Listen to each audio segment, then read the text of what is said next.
আসসালামু আলাইকুম। কি অবস্থা খামারের ভাইয়েরা? একটা জিনিস আপনাদের কাছে দেখাই।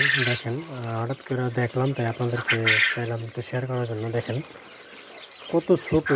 দেখেন একটা টিকটিকি ডিমের সমান একটা ডিম পাচ্ছে আজকে আমাদের খামারে।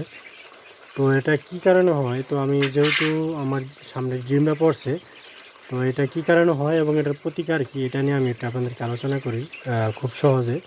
ভিডিওটা স্কিপ না করে দেখেন, আশা করি ইনশাল্লাহ। যদি আপনি খামারি হয়ে থাকেন তাহলে ভিডিওটা দেখেন, আর যদি আপনি মনে করেন যে যে আপনার খামারি না, তাহলে ভিডিওটা স্কিপ করেন, সমস্যা নেই। তো এটা কি কারণে মূলত এরকম ছোটো ডিম পারে এবং এটার প্রতিকার কী, ঠিক আছে? কারণ আপনি এখানে দেখেন অন্য অন্য ডিমের সাইজগুলো, মাসাল্লাহ এখানে আমাদের দেখেন, দেখেন এই অন্য অন্য ডিমের তুলনায় এটা কিন্তু হিসাবে আপনার 3 ভাগের 1 ভাগ, ঠিক আছে? তো এইসব ডিম পারার কারণটা কি মূলত এবং এটার প্রতিকার কি, এটা নিয়ে আলোচনা করব। এটা আপনার 2 কারণে পারতে পারে।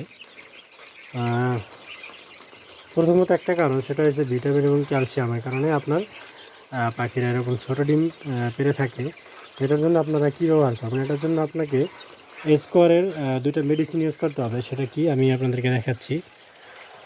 একটা হচ্ছে এই যে ইসেল। আপনি যদি খামারি হয়ে থাকেন তাহলে এই ইসেলটা স্কোয়ারের, এটা আপনার অতীব জরুরি, ঠিক আছে? এটা আপনাকে ব্যবহার করতেই হবে। এটা চালাবেন প্রতি সপ্তাহে 3 দিন, প্রতি লিটারে 1 গ্রাম করে আপনাকে 3 দিন ব্যবহার করতে হবে। এটা সকালবেলা। আর রাত্রেবেলা একটা ব্যবহার করবেন, ওইটা হচ্ছে আপনার এই যে এই ওষুধটা। এটা হলো আপনার ক্যালপিলেক্স। এটাও স্কোয়ার কোম্পানি, ঠিক আছে?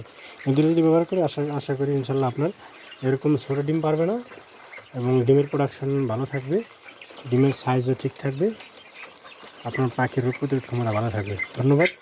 ঠিক আছে, দেখা হবে নতুন কোনো ভিডিও নিয়ে।